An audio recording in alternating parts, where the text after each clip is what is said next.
መርከቡ ሰምጧል። ሁሉም ሰው ሞቷል። ማንም ደግሞ እናንተ ተተርፋላችሁ ብሎ የሚያስብ የለም። ግን አስቡት እናንተ በህይወት ስትቆዩ። ይህ ታሪክ የሚጀምረው በሃሪሰን ነው። እድሜው 20ዎቹ መጨረሻ ነው፣ 29 ማለት ነው። በዛ ላይ ደግሞ የኛው ጉድ ነው። ማለትም ያው አፍሪካ ውስጥ ያለ ናይጄሪያዊ ሰው ነው። ስራው ሼፍነት ነው። አነስ ያለች መርከብ ላይ 2013 እንደ ፈረንጅ አቆጣጠር ታዲያ እዚህ ጀልባ ላይ ሳይታሰብ ትልቅ ይህ ማዕበል ይመጣል። ሃሪሰንም በቃ ኖርማል የተለመደው አይነት ማዕበል መስሎት ምንም አልመሰለውም። ተኝቶ ነበረ። ተነሳ እንደ ኖርማል ቀን። ልብሱንም ገና አለበሰም።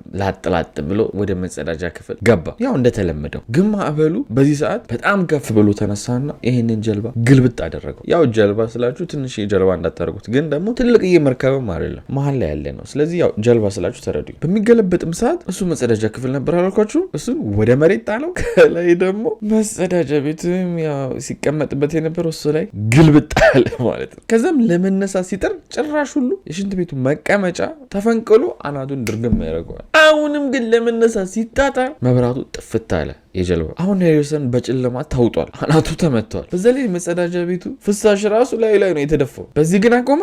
በጭራሽ። ነገሩ እየባሰ ነው ሄደው። ምክንያቱም ውሃ መግባት ጀመረ። ለማምለጥም ብሎ በሩን መታገል ጀመረ። እንደምንም ብሎ ተከፈተለት። አሁን እንደሌላው ጊዜ ወዴት መሄድ እንዳለበት አላወቀም። ግራ ገብቶታል። ምክንያቱም ጀልባው ተገልብጧል። ግራ ነው የሚያጋባችሁ። ወደዛ ሄድኩ ስትሉ ወደ ላይ የተመለሳችሁ ነው። ወደ ቀኝ ስትሉ ወደ ግራ ሆኗል። ጀልባው ስለተገለበጠ ማለት። ያለው አማራጭ ግን ምንድነው? በዚህ ጋር ነበረ ማውጫ መንገዱ ብሎ ወደሱ ውሃው በደንብ ስላልሞላ ለመሮጥ ይሞክራል። ግን ሲደርስ ጭራሽ ሁለት ሰዎች ነበሩ። እነሱ በሩን ለመክፈት እየታገሉ ነው። በሩ ግን በጭራሽ እነሱም አልከፈት ብሏቸዋል። አሁን ግን ትልቅ ችግር እየሆነ የመጣው ውሃው ነው። ከፍ እያለ መጣ። እየሮጠ የመጣውን አሁን መዋኘት ጀመረ እዛው ጀልባ ውስጥ ከቦታ ቦታ ለመንቀሳቀስ። ድንገት ግን እዛው ጀልባ ውስጥ እያለፈ ባለበት ሰዓት የሆነ በር ብርግድልና በዛ በር ውሃ ገብቶ እሱን ልጥፍ ያደርገዋል ከግድግዳ ጋር። ጀልባዋም በውሃ በጣም ትሞላለች። ወስዶም ይሄ ውሃ ደግሞ እሱ መዋኘት ቢችልም ከቁጥጥር ውጭ ስለሆነ የሆነ ክፍል ውስጥ ለጠፈው። ውሃውም ደግሞ ወደኋላ ሲመለስ የዚህም በር ውሃው ዘጋው። ሳያስበውም ራሱን ሌላ መጸዳጃ ቤት አገኘ። አሁን እዚህ መጸዳጃ ቤቱ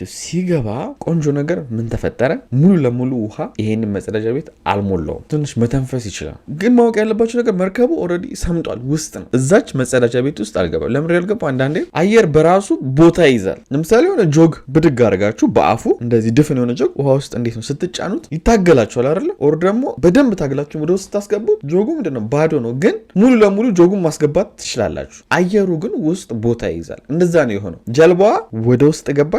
አየሩ ቦታ ይዞ ውሃ እሱ ያለበት ቦታ ላይ አልሞላውም ክፍሉን ማለት ነው። በአጭሩ አየሩ ውሃውን ገፋው ወደ ውስጥ እንዳይገባ። አሁን በሰዓት ሃሪሰን ጠጋ ብሎ በሩ ለመክፈት መታገል ጀመረ። ሰዎችም ሲጫጫው ይሰማል፣ ሊያመልጡ ሲሞክሩ፣ እሱም አብሮ ለማምለጥ በሩን መታገል ጀመረ። ግን የበሩ መቆለፊያ ግንጥል ይላል። እናም በሩን ለመክፈት ይከብደዋል። እየሰማ የነበረውን ድምፅም ዝም ይላል። ኦ በቃ አመለጡ፣ እነሱ ተረፉ፣ እኔ ሞትኩኝ አለ። ነገሩ ግን እንደዛ አይደለም። ዝም ያሉት ሞተው ነው። እሱ ግን በቃ አመለጡ ብሎ እድሉን ማማረርና መበሳጨት ጀመረ፣ ማዘን ጀመረ። አንድም እንኳን የተረፈ መርከበኛ የለም። እዛ መርከብ ላይ ሁሉም ነበር የሞቱት ከሱ ውጭ። ለጊዜው ግን እሱ አለ። ከትንሽ ሰዓታቶች በኋላ እንደምንም ታግሎ ይህንን በር ከፈተው፣ ዝቅ አለ። ከከፈተም በኋላ አየር ያለው እዚች መጸዳጃ ቤት ብቻ ነው። ሌላ ቦታ እንዳለ ውሃ ገብቶ ሞልቶታል። እንደምንም ብሎ ደግሞ ዞር ዞር ብሎ የእጅ መብራትና የመዋኛ ልብስ ያገኛል። ችግሩ ግን ኦልሬዲ ይሄ ጀልባ በጣም ሰምጧል። ከዚህ ጀልባ ወጥቼ ወደ ላይ ልመለስ ቢል ራሱ አይችልም። አንደኛ አሁን ፕሬሸሩን እየተቋቋመ ያለው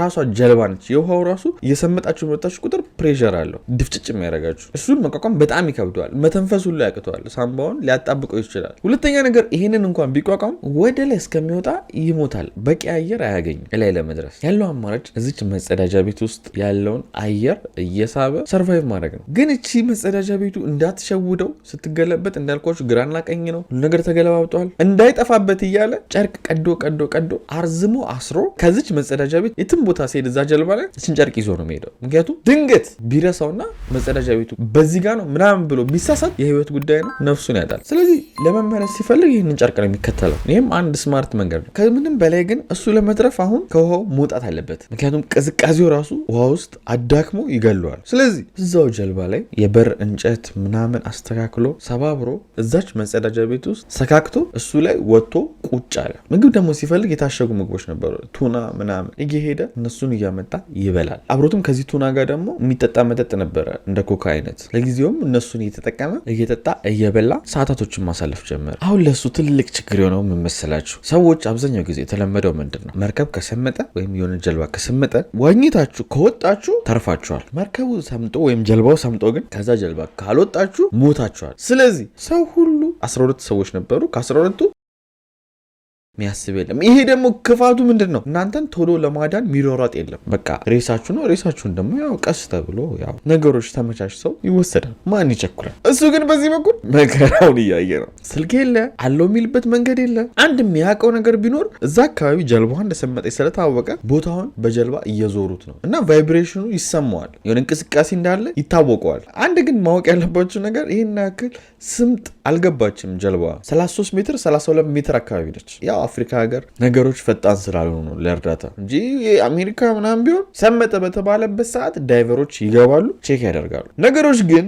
ለሄሪሰን አሁንም እየባሱ ነው የመጡት። ምክንያቱም አሳዎች መምጣት ጀመሩ። የሞቱ ሰዎች ስላሉ እነሱን ለመብላት ሻርኮችም ጭምር መምጣት ጀመሩ። እሱም የሞተ መስሏቸው ደግሞ እሱንም መጥተው ይበሉታል። እሱም ሌላ ጦርነት ጀመረ ከአሳዎች ጋር ማለት ነው። ሄሪሰን በዚህ መከራ ውስጥ ሆኖ 3 ቀን ሙሉ ቆየ። እኛ አፍሪካውያን ግን በቃ አንድ እንኳን ተሳስቶ የሚገባ ዳይቨር የለም። የሆነ ዳይቨር ይመጣል፣ ጀልባው የሰመጠበትን ቦታ ምልክት ለማሰር ተመልሶ ይሄዳል። ሄሪሰን ደግሞ ታውቆት ነበር። የሆነ በቃ ጀልባው ጋር የሆነ ሰው እንደተጠጋ ጓ ሲያደርጉት ድምፁ በጣም ስለሚያስተጋባ መጥቶ ይሄ ምልክት ለሚያስረው ሰው በቻለው አቅም ምናምን ብሎ ነበረ። ግን ይሄ ዳይቨር አልሰማውም። ከነጨራሹ ተመልሶ ነው ወደ ላይ የወጣው። አሁን ሄሪሰን የሚሞትበት ሰዓት ተቃረበ። ምክንያቱም እዛ መጸዳጃ ቤት ውስጥ ታፈና ያለችው አየር ኦክሲጅኑ ማለቅ ጀመረ። ስለዚህ አተነፋፈሱም እየከበደው መጣ። ትንሽ ቆይቶ ከሰዓታት በኋላ እዛ ጀልባ ላይ የእጅ መብራት ብልጭ ብልጭ ሲላየ እንደምንም አየር ሰበሰበና ዋኝቶ ወደታች ገብቶ ወደዚህ እጅ መብራት ወዳየበት መቅረብ ጀመረ። ግን አየር አጠረው። እናም ተመልሶ አየር ወዳለችበት መጸዳጃ ቤት ገባ። ተስፋ መቁረጥ ግን አልፈለገም። እንደምንም ብሎ ድጋሚ ብሎ አየር በደንብ ይዞ ተመልሶ ውሃ ውስጥ ገባ። ምክንያቱም ይሄ እጅ መብራት በቃ ተስፋው እንደሆነ አውቋል። ጠጋ ብሎም እንደምንም ብሎ ዞር ሲል ዋናተኛ ያያል። ዳይቨሮች ማለት እኚህ ዋናተኞች ወይም እኚህ ዳይቨሮች የመጡት ግን ሰው አለ ምናምን ብሎ አይደለም። እንደነገርኳችሁ የሞተ ሬሳዎች አሉ። ሬሳዎቹን አውጥቶ ለቤተሰብ ለመስጠት ነው። ሄሪሰንም ታዲያ ይሄ ዳይቨር አየው። ግን የመሰለው የሞተ ሬሳ ምናምን የመሰለው በቃ እየተንሳፈፈ ምናምን እንጂ በህይወት ይኖራል ብሎ አላሰበም። ግን ሄሪሰን ጠጋ ብሎ እጁን ነካ ያደርገዋል። ዳይቨሩ ቆሌ ይገፈፋል ማለት ነው። ምክንያቱም አላሰበም በቃ በህይወት ይኖራል ብሎ። እናም ከነካው በኋላ ሄሪሰን ቀጥታ ወደዛች መጸዳጃ ቤት ነው የተመለሰው። ምክንያቱም መተንፈስ አለበት። አሁን ይሄ ዳይቨር ደግሞ እሱም መከተል ጀመረ። እዛ ብቅ ብለው ወጣ። ሄሪሰን እስካሁን የቆየበት ቦታ እቺ የምታዩት ነች። ይህ ትክክለኛ ቪዲዮ ነው፣ ዳይቨሮች የቀረጹት ማለት ነው። እዛ የገቡት ሄሪሰን ማለትም ይሄ ነው። ሲገኝ ይህን ይመስል ትክክለኛ ቪዲዮ። ቀጥታም ሄሪሰንን ኮምፕሬሽን ወይም ደግሞ ግፊት ያለበት ዳይቨሮች የሚጠቀሙት ቤት አለ፣ እዛ ውስጥ ከተቱት። ምክንያቱም ሄሪሰን እስካሁን ባህር ውስጥ ሆኖ በጣም ሰውነቱ ግፊት ውስጥ ነበር። ልክ ከግፊት ደግሞ ባንዴ የሆነ ነገር ብድግ አድርጋችሁ ስታወጡት ይገላችኋል። ስለዚህ ሄሪሰን 3 ቀን ባህር ውስጥ ቆይቷል ነበር። ድጋሚ 3 ቀን ደግሞ እዚህ ክፍል ውስጥ ቆየ።